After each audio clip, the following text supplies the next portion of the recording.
Hello, Medicos. Good day to all of you. This is Dr. BK for you, and today's topic is about the maxillary artery and the maxillary nerve.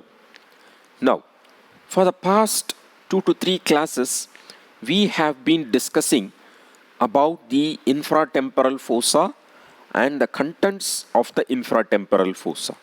So in today's class, we will be concluding the infratemporal region with the discussion about the maxillary artery, maxillary nerve, and finally the Pterygopalatine Ganglion.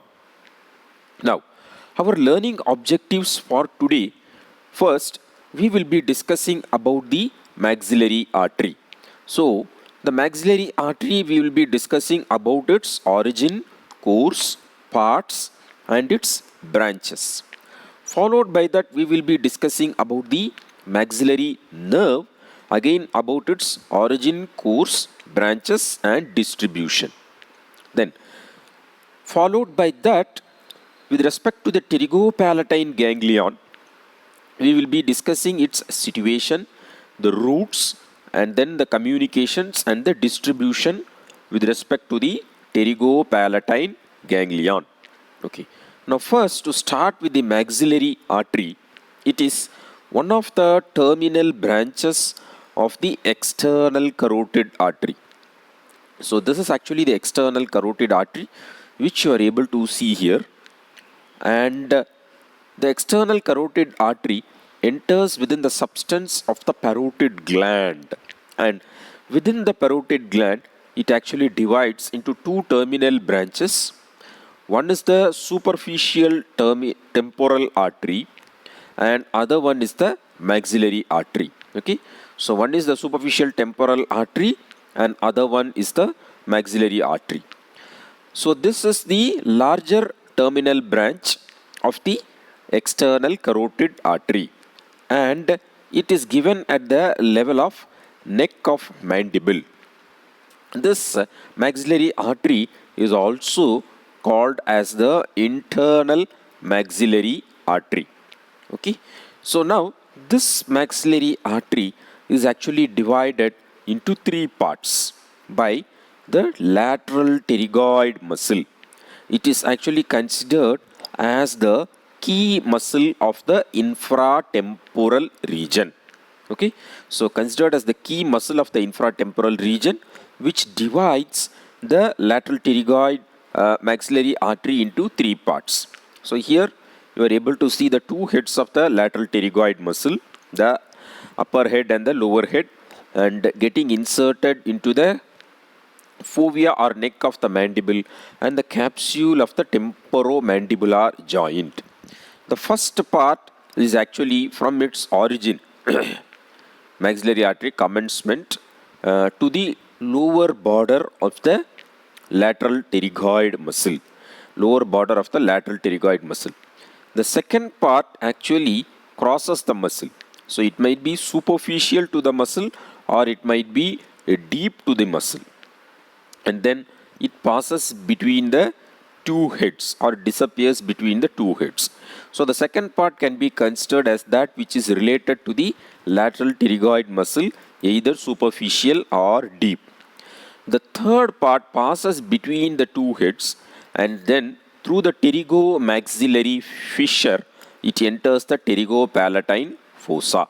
That is the third part of the maxillary artery. So that is how we divide the artery into three parts, and the lateral pterygoid muscle is the one which divides the maxillary artery into the first part, second part, and third part. Now here I would like to stress one point is, so that is why in the previous class I had discussed about the pterygopalatine fossa and its various communications. So if you are actually thorough or well versed with the pterygopalatine fossa, and then naturally you will understand the third part of the maxillary artery very easily. And not only that, even the maxillary nerve branches and also the branches of Pterygopalatine Ganglion is well understood once you are actually familiar with the pterygopalatine fossa and its various communications. So better have a quick look at the pterygopalatine fossa. Okay. Now I am directly passing on to the branches of the maxillary artery. So we will start with the branches of the first part of the maxillary artery. The first part of maxillary artery gives 5 branches. Okay.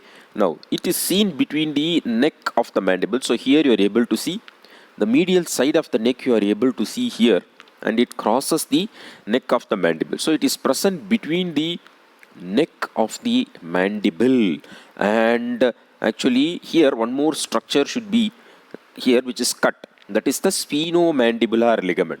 You are able to see the cut part of the sphenomandibular ligament.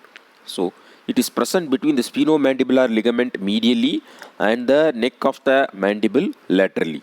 So it passes forwards below the auriculotemporal nerve. So the auriculotemporal nerve is above the first part of the maxillary artery.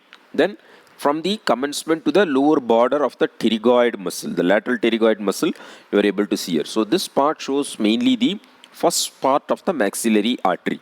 And here what you are able to see here is the cut part of the medial pterygoid muscle. Now the first part mainly gives, as I told you, the 5 branches. So the 5 branches, of which first branch is actually called as deep auricular artery. Okay, the first branch is actually called as the deep auricular artery. So this deep auricular artery actually pierces the bony or cartilaginous part of the auditory tube. The external acoustic meatus, and then supplies the external acoustic meatus and the outer surface of your tympanic membrane. Outer surface of your tympanic membrane. Okay, that is your deep auricular artery. So here you are able to see the deep auricular artery. It actually enters into the by piercing the external auditory meatus, the cartilaginous or bony part, and then supplies the external auditory meatus and also the outer surface of the tympanic membrane, the cuticular part we call it as. The tympanic membrane has got 3 layers, and it is the one of the structure which is derived from all 3 germ layers: ectoderm, mesoderm and endoderm. The next artery which we are going to discuss in the first part of the maxillary artery is the anterior tympanic artery. So the next artery is the anterior tympanic artery, which you are able to see here. So the anterior tympanic artery actually passes via the petrotympanic fissure. So again in the tapetum joint, I have showed you the squamotympanic fissure between the squamous part of the temporal bone and the tympanic plate of the temporal bone. So that squamotympanic fissure will be divided into petrotympanic and petrosquamous. So this deep anterior auricular artery enters via the petrotympanic fissure.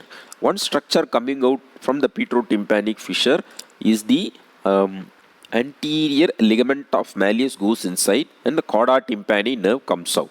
It is a very minute fissure, but you can see so many structures actually passing through it. So this enters via the petrotympanic fissure into the tympanic or middle ear cavity, and then supplies the inner aspect of your tympanic membrane. So it actually supplies the internal aspect of your tympanic membrane or eardrum by anastomosing with one more artery, that is the stylomastoid artery. By anastomosing with the stylomastoid artery. So that is about the anterior tympanic artery. The next artery, very important artery, which you are able to see here, is the middle meningeal artery. So the middle meningeal artery is actually during its commencement, it will be surrounded by 2 roots of the auriculotemporal nerve. So the 2 roots of the auriculotemporal nerve embrace, and then this artery enters via the foramen spinosum. Okay, so enters via the foramen spinosum into the skull along with the nervus spinosum, which is again the nerve, meningeal branch of the mandibular nerve. Now this middle meningeal artery, first it is seen in the groove for the squamous part of the temporal bone. Squamous part of the temporal bone, and then it divides into a frontal trunk and a parietal trunk. Okay, so the frontal trunk actually what happens passes, and here you are able to see it is along the anterior-inferior angle of the parietal bone. So this part, the trunk, before it divides, you are able to see here that frontal trunk before it divides into branches. It is related to the pterion part, the meeting point of four bones: the frontal bone, the parietal bone, then the temporal bone, and this is the greater wing of sphenoid. So here it corresponds to the frontal trunk of the middle meningeal artery, and it is also related to the motor cortex.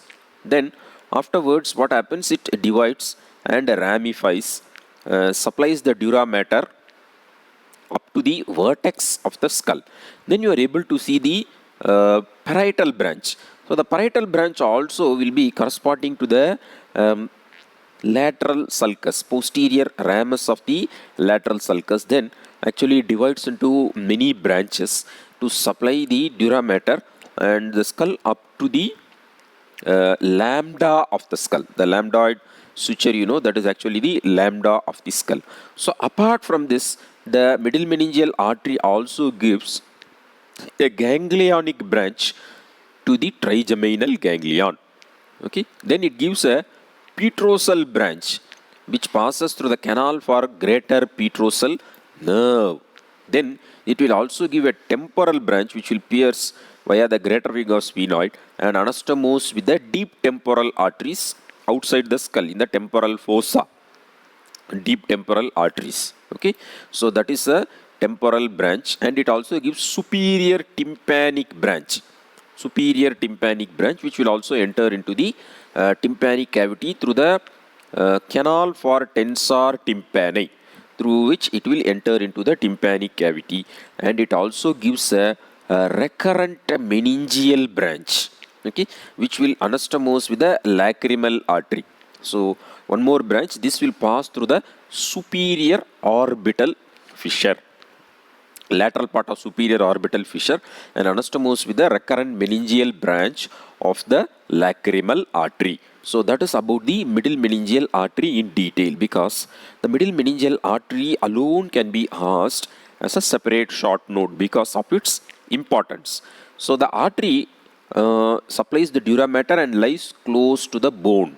Okay, rather than the vein, the artery is closer to the bone, and because of that, in fractures of the skull, epidural hematoma might take place. Even though there is no epidural space, but epidural hematoma, when the artery is torn, what happens? Blood tends to collect. Especially what happens? The hematoma might compress your motor cortex, leading to the paralysis, hemiplegia of the opposite side of the body. Okay, so that is the middle meningeal artery. The next artery is the accessory middle meningeal artery. Okay, so accessory middle meningeal artery enters via the foramen ovale along with the trunk of the mandibular nerve. You are able to see now OVA. Ovale is meal structures, mandibular nerve, emissary vein, and accessory middle meningeal artery. So it may be a branch from the middle meningeal or a direct branch from the maxillary artery and enters the skull to supply the meninges. Then the last branch of the first part of maxillary artery is the inferior alveolar artery. So all the branches, when it is given from the upper part, this is the one branch which descends downwards. It is seen between the sphenomandibular ligament and the ramus of the mandible. So the course, actually what happens is, it is having the corresponding course of the inferior alveolar nerve, which means along with the nerve it will enter into the mandibular foramen. Okay, so along with the inferior alveolar nerve it will actually enter into the mandibular foramen, and then within the mandibular canal it will supply the premolar teeth and the molar teeth. Okay, and then it divides into an incisive nerve and mental nerve. So incisive nerve will actually supply the teeth and gum of the incisive and canine teeth. Mental nerve will come out of the mental foramen and supply the chin region, skin over the chin region. Now before the artery entering into the mandibular canal, it also gives a mylohyoid branch. So the mylohyoid branch, you will supply the mylohyoid muscle, and it will also give a lingual branch. Okay, apart from the mylohyoid branch, it also gives a lingual branch. So that is about the inferior alveolar artery. Most of the course and branches are same as that of the inferior alveolar nerve, except that of the it gives one more additional lingual branch.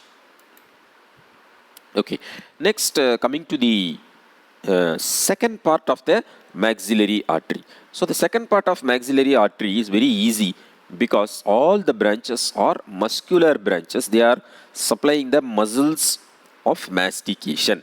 So it is seen on superficial to the lateral pterygoid muscle, or it might sometimes seen deep to the lateral pterygoid muscle. It gives four branches.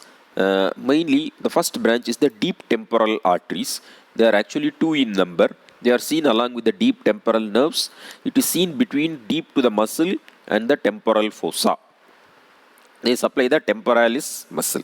Okay, deep temporal arteries, they are two in number.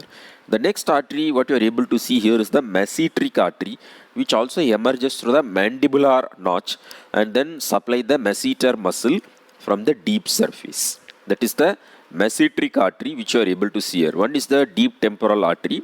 Second one is the masseteric artery. Then the next artery which you will be seeing is the pterygoid branches, mainly which supplies the lateral pterygoid and the medial pterygoid. Okay, so the pterygoid branch mainly will supply the lateral pterygoid and the medial pterygoid. Then finally the last branch is the buccal artery, which will accompany the buccal nerve, which will pass between the two heads and supplies the blood supply to the buccinator muscle. Okay, so these are the four branches: deep temporal artery, masseteric artery, pterygoid branches, and then the buccal artery. Okay, so this is about the second part. Quickly recollecting the first part, five branches. It can called as deep auricular, anterior tympanic, middle meningeal, accessory middle meningeal, and finally the inferior alveolar artery. Okay, it can also be remembered by a mnemonic DAMI, D-A-M-A-I. Like Jamai, you remove J and put D, DAMI, D-A-M-A-I. Okay, now coming to the third part of the maxillary artery. So the third part of the maxillary artery, mainly it gives branches in the pterygopalatine fossa. But two branches are given before it passes into the pterygopalatine fossa. Okay, so the first and second part branches, you can see them, they are all corresponding with the branches of the mandibular nerve. Okay, like your inferior alveolar artery, then accessory middle meningeal artery. Then second part, like the nerves only, it gives deep temporal, pterygoid, masseteric, and buccal. Now, whereas the branches of the third part, mainly they are corresponding with the branches of the maxillary nerve. So from here onwards, it is purely the pterygopalatine fossa and its communications. If you know, then it is very easy to remember the following points which I am going to discuss. So the first branch is the posterior superior alveolar artery. So here I am able to see that is the posterior superior alveolar artery. So the third part of the artery, that is when the artery passes between the two heads of the buccinator muscle, it is going to enter into the pterygomaxillary fissure, through the pterygomaxillary fissure into the pterygopalatine fossa. So before entering into the pterygopalatine fossa, it gives the posterior superior alveolar artery. So this enters through foramina on the posterior surface of the body of the maxilla. So that is the posterior surface through which it enters into the foramina, and then it supplies your molar and the premolar tooth. Okay, so mainly it supplies the molar and the premolar tooth, posterior superior alveolar artery. The next artery is the infraorbital artery. So this artery is also given before the artery enters into the pterygopalatine fossa. Now here, the infraorbital artery arises from the maxillary artery just before entering into the pterygopalatine fossa. Then it is seen running within the inferior orbital fissure, infraorbital canal, and then finally coming out through the orbital foramen, that is the infraorbital foramen. Are you able to understand? And here what happens is within the infraorbital canal it divides into orbital branches and dental branches. The orbital branches which mainly supply the inferior orbital muscles which are present there, and also the orbital periosteum, whereas the dental branch will give rise to anterior superior alveolar nerve.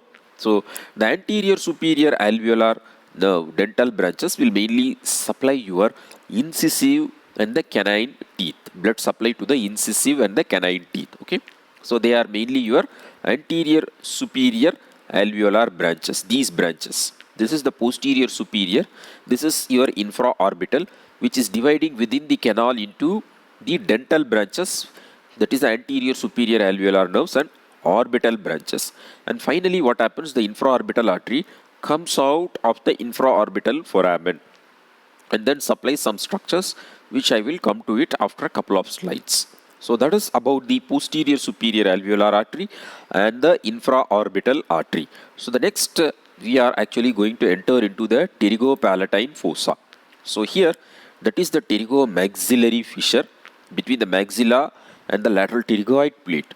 So through the pterygomaxillary fissure what happens is the artery enters into the pterygopalatine fossa. In the fossa you are able to see the trunk of the maxillary nerve, and by its two roots it is actually suspending the pterygopalatine ganglion.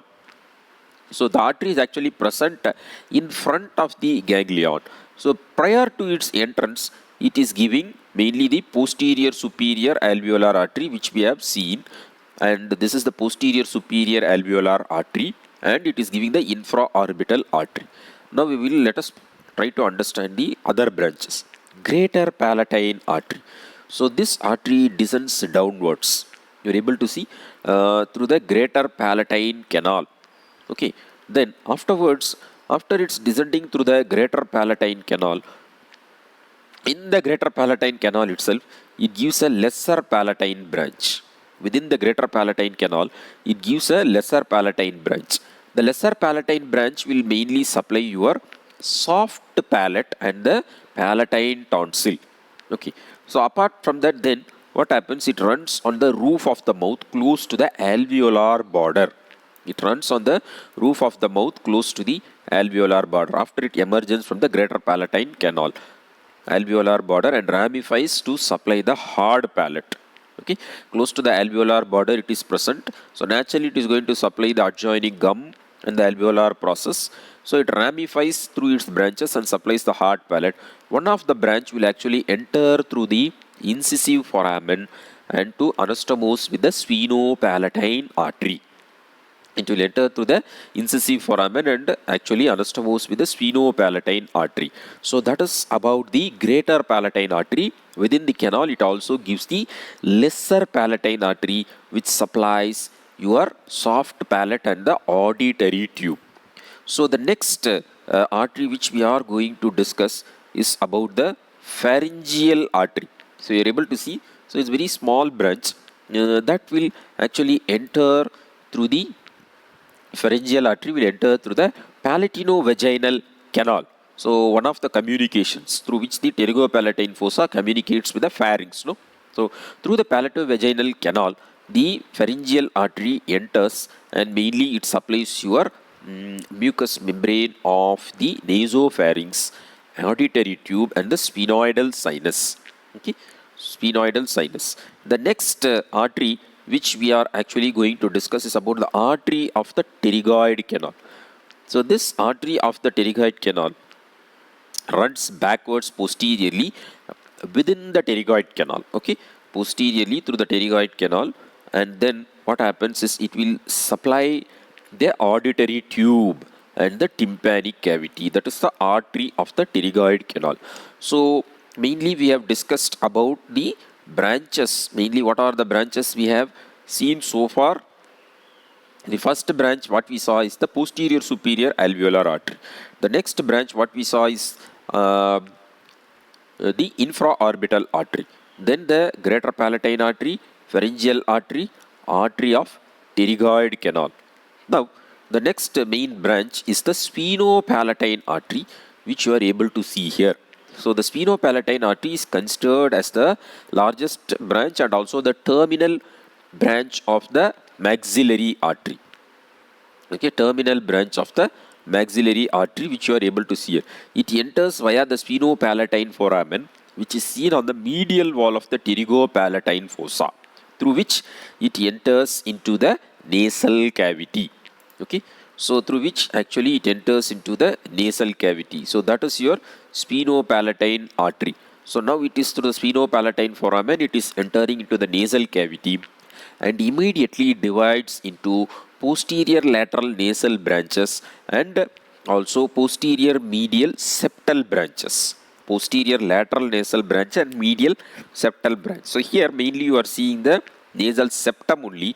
So medial branches. The lateral branches actually ramify over the lateral wall of nasal cavity. So it will run along the roof. Okay, along the roof, and then what happens is it will ramify over the as I told you, along the lateral wall, supplying the metatarsus and the concha, and also supplies the ethmoidal and sphenoidal air sinus. One of the branch will be very long, will run along the groove of the wormer, and then it will enter through the incisive canal to actually anastomose with the greater palatine artery. Okay, so through a groove on the wormer, this bone is actually the wormer. So mainly it is seen along the posterior medial septal branches. It supplies the septum, nasal septum, and then one branch, actually long branch, passes through the groove on the wormer through the incisive canal to anastomose with the one of the branch of the greater palatine artery. So that is about the sphenopalatine artery. Okay, so far we have discussed about the branches of the third part of maxillary artery. Now coming to the next structure is the maxillary nerve. So the maxillary nerve is one of the division of the trigeminal ganglion. So it is a branch of trigeminal nerve, the other two being the ophthalmic and the mandibular division. So mainly you are able to see the root arising from the pons. You have a large sensory root and then a small motor root. This will go and relay in the ganglion, that is the trigeminal ganglion. Then what happens is here the nerve is cut, but since I want to show you the relations, so that is why actually I have selected this picture for you. You are able to see the lateral wall of the cavernous sinus. No? So that cavernous space which is lined by the endothelium, and within the endothelium you are able to see the internal carotid artery, and this is your abducent nerve which is present within the substance of the cavernous sinus. Okay, so I told you this is one of the division and it is a sensory nerve. Only the mandibular nerve is a mixed nerve which contains the motor component. The other two divisions of the trigeminal nerve is actually the sensory nerve. Okay, so mainly originates from the trigeminal ganglion and seen on the lateral wall of the cavernous sinus. So in the lateral wall of the cavernous sinus, from above downwards, it will be related to the oculomotor nerve, trochlear nerve, and one more nerve which again is cut here is the ophthalmic division. So from above downwards, it is related to the oculomotor, trochlear, and then the ophthalmic division of the trigeminal nerve. Okay, so then you are able to see that the ganglion, one of the division, is the maxillary nerve. So after passing through the lateral wall of the cavernous sinus, it enters or leaves the middle cranial fossa through the foramen rotundum and then enters the pterygopalatine fossa. So it leaves the middle cranial fossa through the foramen rotundum, and then what happens? It enters the pterygopalatine fossa. Okay, so in the pterygopalatine fossa, it gives branches. So on the upper surface of the body of the maxilla. After crossing the pterygopalatine fossa, on the upper surface of the body of maxilla, it enters the inferior orbital fissure, infraorbital canal, and then finally emerges as the infraorbital nerve. So the terminal part of the maxillary nerve is actually considered as the infraorbital nerve, whereas the terminal branch of the maxillary artery is the sphenopalatine artery. Okay, so the infraorbital nerve is nothing but the continuation of the maxillary nerve.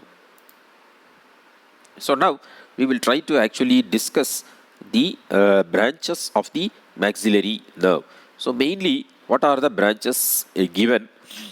First, it gives in the middle cranial fossa meningeal branch. So that will supply the dura mater of the middle cranial fossa. Then once it enters the pterygopalatine fossa, it gives two roots by which it suspends the pterygopalatine ganglion. They are called as the ganglionic branches.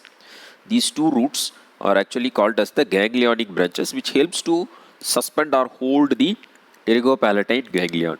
So these two roots mainly convey all the fibers to the pterygopalatine ganglion, mainly the sensory fibers, because it is the sensory nerve, and even the secretomotor fibers, that is the parasympathetic fibers, and also the sympathetic fibers are conveyed via these two roots. Then the next you are able to see is the zygomatic branch. So the zygomatic branch, actually it is seen in the floor, lateral wall of the floor of the orbit. That is the zygomatic branch. This zygomatic branch will immediately divide into zygomatico-temporal and then zygomatico-facial. So the zygomatico-temporal, what happens? It will emerge through a foramen of the same name and supply the skin of the temple. And before that, it also gives an ascending branch which communicates with the lacrimal nerve. So this communication is important because secretomotor, post-ganglionic secretomotor fibers are going to travel via the zygomatic nerve, zygomatico-temporal nerve, then ascending or communicating branch, the zygomatic and the lacrimal nerve. Okay, so zygomatic nerve divides into zygomatico-temporal, and one more branch is the zygomatico-facial, which also emerges via the zygomatico-facial foramen and mainly supplies the skin. Okay, and mainly supplies the skin of your prominence of the cheek. Okay, whereas the zygomatico-temporal supplies the skin of the temple. So the next nerve, maxillary nerve branches which we are going to see is the posterior superior alveolar nerve.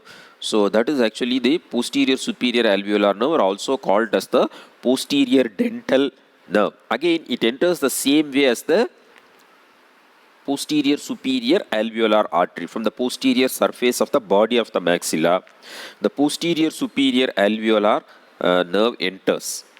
Okay, and then what happens is it will mainly supply the molar tooth by forming a plexus which is called as the superior dental plexus. Okay, and it also gives a branch to the maxillary air sinus. Okay, it also gives a branch to the maxillary air sinus, and mainly it supplies the molar teeth. Then next, in the orbital canal, so you are able to see in the orbital canal, the nerve continues as the infraorbital nerve. It will give superior, middle and anterior alveolar nerves, middle superior and anterior superior alveolar nerves. So this middle superior and anterior superior alveolar nerve also joins with the posterior superior alveolar nerve to form the dental plexus, and middle superior alveolar nerve will supply the premolar teeth, whereas the anterior superior alveolar nerve will actually supply the canine and incisor teeth, and also gives branches to the lateral wall of the nasal cavity. So branches, first we have seen the meningeal branch, then ganglionic branch, then we have seen zygomatic nerve which divides into zygomatico-temporal and zygomatico-facial.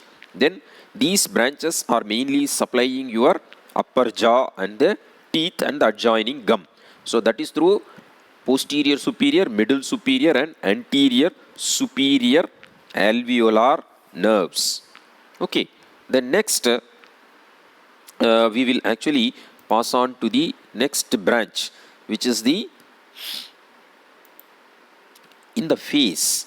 So the infraorbital nerve, what happens after its emergence from the infraorbital canal, divides into palpebral branch, which is going to supply your lower eyelid, okay, medial canthus of the eye and the lower eyelid, and then it gives a nasal branch which is going to supply the sides of the nose, okay, and antero-inferior or mobile part of the nasal septum.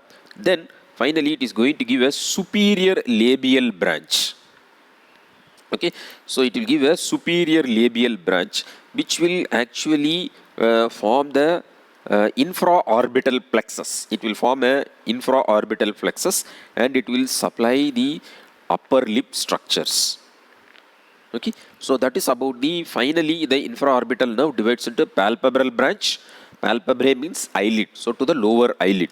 Then it will give a nasal branch to the sides of the nose, and then it gives a superior labial branch which supplies the upper lip and cheek after forming the inferior dental plexus. So we have discussed about the maxillary nerve and the maxillary artery. Now finally we are actually coming to the pterygopalatine fossa. So also called as the sphenopalatine fossa, the pterygopalatine fossa, where actually it is situated. The pterygopalatine ganglion, sorry, it has been some mistake, that should be pterygopalatine ganglion, largest peripheral parasympathetic ganglion. Okay, of the four peripheral parasympathetic ganglion, that is the ciliary, aortic, submandibular and pterygopalatine.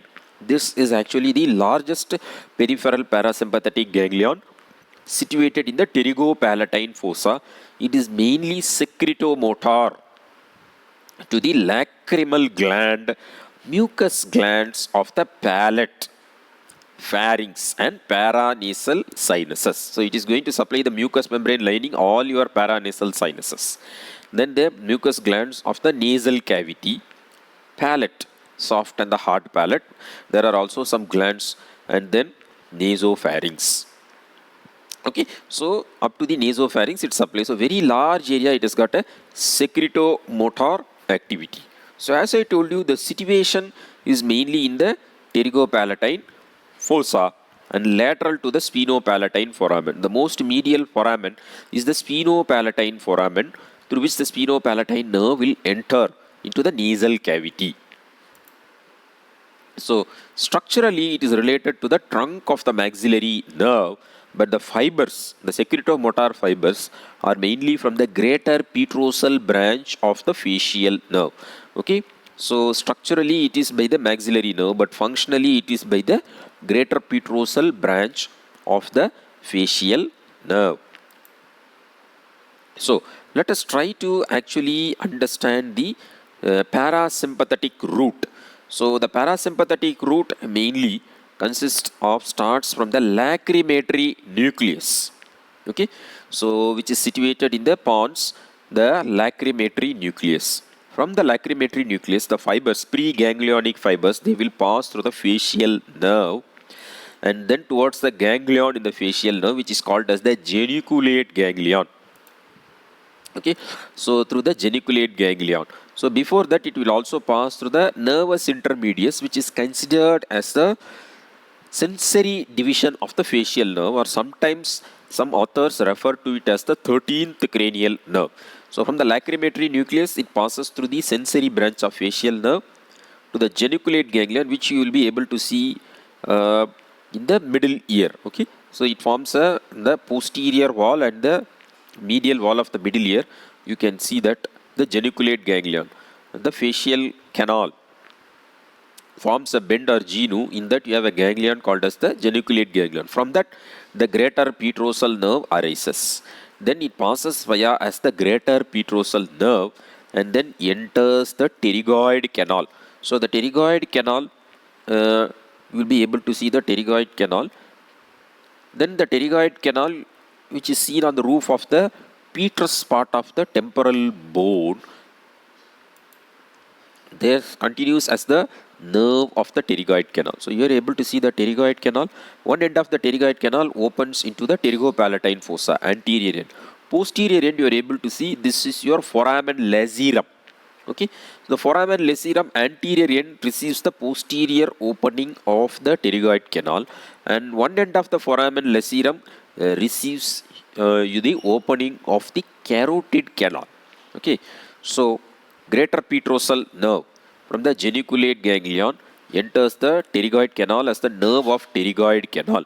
The nerve of pterygoid canal is a combination of parasympathetic, which is from the greater petrosal nerve, and sympathetic from the internal carotid plexus, which is the deep petrosal nerve. So greater petrosal nerve and deep petrosal nerve together form the nerve of pterygoid canal, or it is also called as the Vidian nerve. So now this greater petrosal nerve passes as the nerve of pterygoid canal and then relays in the pterygopalatine ganglion. So after its relay in the pterygopalatine ganglion, post-ganglionic fibers will travel via the zygomatic nerve and zygomaticotemporal nerve, and then finally it will supply your lacrimal gland via the lacrimal nerve, because I told you there is already a communication between the zygomaticotemporal and the lacrimal nerve. Whereas some of the branches, post-ganglionic branches, travel via the greater palatine nerve, and then it will supply your mucous glands of the palate and the nose. And some of the branches pass via the pharyngeal branches, palatovaginal canal, and supply the mucosa of the nasopharynx. Okay, so this is mainly hard palate and soft palate, and nasopharynx will be supplied by the pharyngeal branch. So these are the area of supply of the parasympathetic secretomotor fibers of the pterygopalatine ganglion. Okay, next coming to the sympathetic route. So the sympathetic fibers from the superior cervical ganglion, your superior, middle and inferior cervical sympathetic ganglion is there in the sympathetic chain in the neck.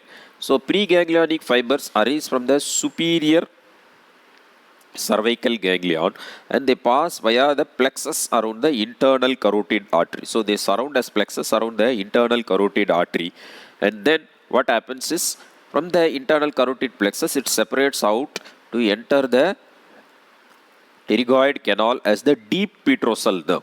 Okay, so it enters as the deep petrosal nerve, joins with the greater petrosal nerve, and then pass through the pterygopalatine ganglion without relay. They don't relay in the ganglion, this deep petrosal nerve, sympathetic fibers.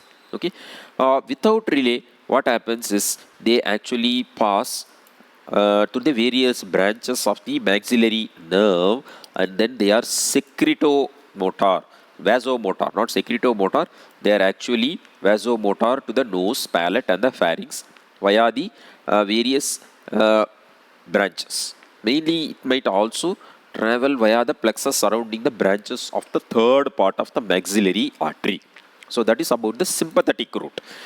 Now the other branches, we can consider them as the sensory branches or the branches from the pterygopalatine ganglion. But these branches from the pterygopalatine ganglion are actually, they are branches which are passing by these two roots of the maxillary nerve. They can also be considered as the branches of the maxillary nerve. These sensory branches again, they don't relay, but they actually pass through the ganglion, and they can be divided into orbital branches, palatine branches, nasal branches and pharyngeal branches, because they are going to supply these four structures. So they carry mainly sensory fibers, even parasympathetic and sympathetic fibers. So orbital branches is mainly what happens is it is to the sensory to the orbital periosteum and inferior orbital muscles. So that is mainly muscles, means it is not motor, but it is going to be proprioceptive sensations it is going to transmit, and also supplies the sphenoidal and ethmoidal sinus, orbital branches. The next branch is through the greater and lesser palatine nerves. So they are sensory to the palate, hard palate, soft palate. Okay, and not to the palatine tonsil also, but palatine tonsil also is sensory from the glossopharyngeal nerve. Okay, so hard palate, soft palate, and to some extent also from the palatine tonsil, greater and lesser palatine nerve. So now these palatine nerves, you all know that our soft palate also has some taste sensations. So these sensations carry via the lesser palatine nerve, which is supplying the soft palate. Okay, lesser palatine nerve which is supplying the soft palate, then they pass via the nerve of the pterygoid canal, and finally they will reach the geniculate ganglion. And from there what happens is they might reach the nucleus of tractus solitarius, which is the nucleus for the taste sensations. Okay, so taste fibers is also transmitted taste sensations via the lesser palatine nerve. So then the other branch, which is actually the nasal branches, mainly via the sphenopalatine nerve through the sphenopalatine foramen. So it divides into, these are the lateral and medial. Actually, the medial wall is actually cut and then reflected this way. Okay, so you are able to see the medial wall one side above. Divides into medial and lateral nasal branches. So the lateral nasal branches supply the superior and middle concha and the adjoining lateral wall, the nasal branches via the sphenopalatine nerve. And whereas the medial nasal branches you are able to see seen along the roof of the nasal cavity, then it runs on the groove, one of the groove of the vomer bone as the long nasopalatine nerve, which will actually pass through the incisive foramen as the incisive nerve. Then pharyngeal branch will pass to the palato-vaginal canal and supplies the nasopharynx. So sensory route, I told you mainly 4 sets. Orbital branches supplies the orbital periosteum, as I told you, and then also the inferior orbital muscles. Then we have seen about the palatine branches, which actually pass by the greater and lesser palatine foramen as greater and lesser palatine nerve. The lesser palatine nerve also carries taste sensations, which will pass via the nerve of pterygoid canal, geniculate ganglion, and then relay into the nucleus tractus solitarius. The nasal branches divided into medial and lateral sets for the lateral wall and the septum. One of the branch of these septal is actually called as the long nasopalatine nerve. Then you have the pharyngeal branches via the palato-vaginal canal. It is sensory to the pharynx. So clinical aspects, mainly this ganglion is actually called as the ganglion of hay fever, because when this ganglion is stimulated, it produces a running nose. All the mucous glands, paranasal air sinuses are stimulated and produce secretions. And also, since it stimulates the lacrimal gland, it also produces watery eyes. So in case of allergic rhinitis, untraceable cause or very chronic allergic rhinitis, sometimes alcohol is actually injected to anesthetize this ganglion. So with this we have completed the maxillary nerve, maxillary artery, and then the pterygopalatine ganglion. So thank you very much for your patient listening.